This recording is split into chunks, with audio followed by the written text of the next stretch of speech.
8'de sağlık kaldığı yerden devam ediyor. Şimdiki konuğumuz uzman klinik psikolog Gonca Gülşen. Hoş geldiniz Gonca Hanımcığım. Merhaba, teşekkür Nasılsınız? ederim. İyiyim, teşekkür ederim. Siz nasılsınız? Bizler de iyiyiz. Çok güzel gözüküyorsunuz kırmızı kırmızı. Çok teşekkür Anlatacağınız ederim. konular da mükemmel. Bence seyircilerimiz biraz sesini açsınlar, öyle değil mi? Sabah bu konulara bayılacaksınız. Gonca Hanım hoş geldiniz tekrardan. Özgüven eksikliğinin belli başlı sebepleri nelerdir, belirtileri nelerdir, nasıl giderilir? Biraz bu konudan bahseder misiniz? Tabii ki özgüven aslında genelde çocukkenden oluşur. Eğer ebeveynler çocuklara olumsuz bir şey yaptığında, mesela kardeşi varsa kıyaslayıp güzel yapmışsın yerine sürekli eleştirirse, kıyaslarsa veya öğretmenler olsun, çevresindeki kişiler olsun, bazı çocuklar dalga geçilmeye maruz kalabiliyor maalesef lise döneminde ve ortaokul döneminde özellikle. Bu nedenlerle kendini küçük hissedebilir ve bu daha sonrasında problemlere sebep olabiliyor. Aynı zamanda sosyal medyadan dolayı da bazen kişiler kendisinden daha iyi durumda olabilen kişileri görüp ya da o şekilde algılayıp kıyaslama yapabiliyorlar. Bunlar genelde özgüven yetersizliğine sebebiyet veriyor. Özellikle ergenlik ve sonrasında. Evet. Bunun genelde kişide kendine güvensizliğin belirtilerinden birisi yapabilir miyim? Sürekli endişelenme, onay arama isteği, bir şeyi tek başıma başaramam korkusu ve anksiyete, depresyon görülebiliyor. Bunun için tabii ki uzman psikolog, yani psikologlardan yardım alabiliriz, uzman kişilerden. Bilişsel davranışçı terapi araştırmalara göre çok yararlı terapi çeşidi olarak. Bu Peki Gonca Hanımcığım, böldüm kusura bakmayın. Biraz önce dediniz ki sosyal medya tarafında kendinden daha güzel ve kendinden daha iyi giyinebilir, daha iyi yaşama sahip olan birçok kişi, özellikle ergenlerimiz için gerçekten ben çok fazla sosyal medyayı nasıl söyleyeyim, korkuyorum kendi çocuklarım için de. Bu özgüven kaybını evet yaşıyorlar ama bunları yaşamaması için sosyal medyayı kapatmak olmaz. Ailelerin desteği çok önemli, öyle değil mi, artı olarak? Tabii ki ailelerin desteği çok önemli. Sosyal medya eğer çok aşırı derecede kullanılmazsa haberleşmek için çok iyi bir araç. Dediğiniz gibi tamamen de kapatamıyoruz. Yeri geliyor iş için ileriki yaşlarda kullanmamız gerekiyor. Fakat eğer çok fazla olursa, yani bağımlılık düzeyinde çocuklarda veya ergenlikte genelde paylaşılan bazı bilgiler de yanlış olabiliyor. Kesinlikle, kesinlikle. O nedenle Peki Gonca Hanımcığım, bilişsel davranışçı terapi nedir ve neden psikoterapide çok sık kullanılır? Bilişsel davranışçı terapi en çok kullanılan terapi yöntemlerinden biridir.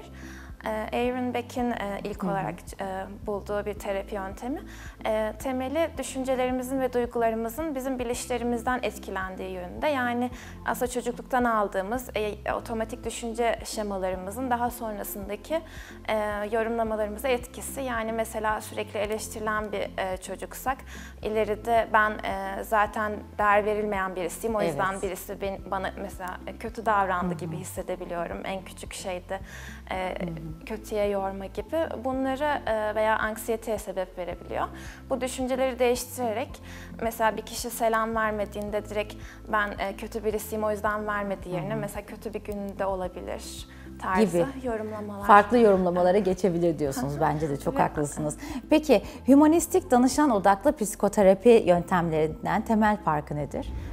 Aslında temel farkı biraz daha yani hümanist terapiler daha danışan odaklı, danışan yönlendiriyor ve çok fazla ödev veya şemaya yönelik değil, daha danışanın üzerinden gidiyor. Fakat diğer bilişsel davranışçı terapide ödev ve yani uzman kişi yönlendiriyor. Daha kısa seanslarda bitebiliyor. 5 veya 20 seans arasında genelde sonuçlanıyor.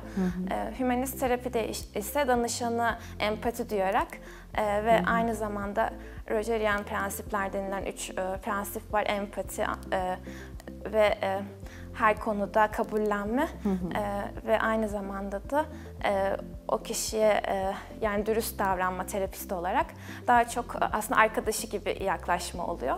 Fakat bilişsel davranış terapide daha böyle uzman şeklinde tavsiyelerle ilerliyor diyorsunuz. Tavsiyeler. Peki psikoz nedir?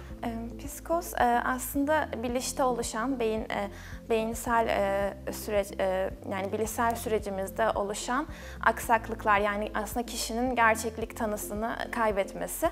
Bu aynı zamanda halüsinasyonlar görme, belli başlı şeylerin olduğunu düşünme, koku olsun, bir şey var gibi hissetmek olsun. Bunlardan oluşuyor. Yani kişi mesela birisini gördüğünü düşünebilir. Aynı zamanda bir şey kaybettiğimizde hissettiğimiz hisse benzediğini söylemiş bazı araştırmalarda. Yani şizofreniyle çok iç içe galiba anladığım kadarıyla. Evet, aslında 100 kişiden 3'ünde görülen ve genetik olarak da eğer ailemizde varsa %10 daha yatkın yaptığı söylenen bir şey. Ve psikoz bir nevi aslında şizofreni, yani şizofrenin içinde de psikoz görülebiliyor. Ama onun dışında şizofreni olmayan kişilerde de yine çok stres altında olursa yine psikoz, yani o duygu durum değişikliği, algısal sancılar olabiliyor. Tabii psikozun hepsinde halüsinasyon olmuyor ama çoğunda da halüsinasyon ve sancılar mevcut. Yani birisi oradaymış gibi sanmak, biriyle konuştuğunu düşünmek ama o kişinin orada olmaması. Aslında Fatih Hocam, birçok küçüklüğümüzden yana gelen, şu zamana kadar geldiğimiz şeylerde dediğiniz gibi bir kokuyu bir yerde duyduysak o kokuyu duyduğumuzda o ana gitmek gibi, orada hemen kendimizi var etmiş gibi Gonca Hanım'ın söylediği, bir de travma var. Ah, o travmalar diyoruz değil mi? Evet. Peki travmalar nesilden nesile aktarılıyor mu? Evet, aslında nesilden nesile aktarılabiliyor ve eğer önceki kuşaklar bir savaş veya sürgün veya bu tarz bir travmaya uğradıysa daha sonraki nesillere de yine genetik olarak aktarılabildiğini gösteren çalışmalar mevcut. Aynı zamanda yine konuşarak veya o anıları paylaşarak da yine bir sonraki nesile ve sonraki nesile aktarılıyor. Ve aynı toplumlar, yani bunu yaşayan toplumların neredeyse bireylerin hepsinde görülmüş. Unutabilme şansı var mı travmanın? Yani aslında EMDR ve aynı zamanda bilişsel davranışçı terapiyle bayağı etkili bir şekilde unutulabiliyor. Bu iki terapi yöntemi çok kullanılıyor. Peki Gonca Hanım, kolektif toplumsal travma döngüsü nasıl oluşur? Travmanın olumsuz etkileri nelerdir? Kolektif travma döngüsü aslında mesela 2. Dünya Savaşı yaşayan kişilerde bir çalışma yapılmış. Yahudi ailelerinin sürgüne uğramasından dolayı 3. nesil, 2. nesil çocuklarında, yani çocuklarının çocuklarında bile sürgüne uğrayan kişilerde aynı şekilde anksiyete devam ederken, travmalar devam ederken orada yaşamamış olan, yine diğer Avrupa ülkelerinde yaşamış olan kişilerde bu görülmemiş, anksiyete ve daha sonra travma sonrası bozukluklar daha az görülmüş. Bu aslında yine genetik bir şekilde ve anlatışla aynı kültürde, yani aynı toplumda yaşayan kişilerin sel felaketi veya sürgün tarzı olumsuz şeyleri nesilden nesile yaşadıklarında maalesef aktarılması sonucu oluşuyor. Doğru söylüyorsunuz. Gebelikte bile aynı şey değil mi? Gebelikte bile bebeğimiz, ben şöyle duyduğumda çok şaşırmıştım. Bebeğimiz her şeyi duyuyor. Hatta kendin dahi bir travma yaşadığında bebek de o travmayı yaşayıp ileri sürelere devam ettirebiliyor büyüdüğünde de gibi. Yani kişisel boyutta eğer çalışmalarda yine anne çocuğunu doğurmadan önce bir travmaya maruz kalırsa çocuğa da tekrardan aynı travmaların geçebildiği, daha yatkın olduğu anksiyeteye gözlenmiş. Evet, gerçekten hocam. Peki günümüzde sosyal medyanın olumsuz etkileri nelerdir? Saymakla biter mi acaba? Bir psikolog gözüyle en azından duymak isteriz. Evet. Aslında yani olumlu yanları var ama olumsuz yanları da maalesef günümüzde çok fazla. Yani mutlu gösteriyorlar veya mutlu olan kişiler olabilir ama bunu direkt insanlar maalesef kıyaslama yapıyor ve ben niye o kişi değilim diye kendimize güvenimizi sarsabiliyor, depresyona sürükleyebiliyor. Peki psikolojik sonuçları neler? Bunlar genelde kişiyi özgüvensizliğe, depresyona itebiliyor.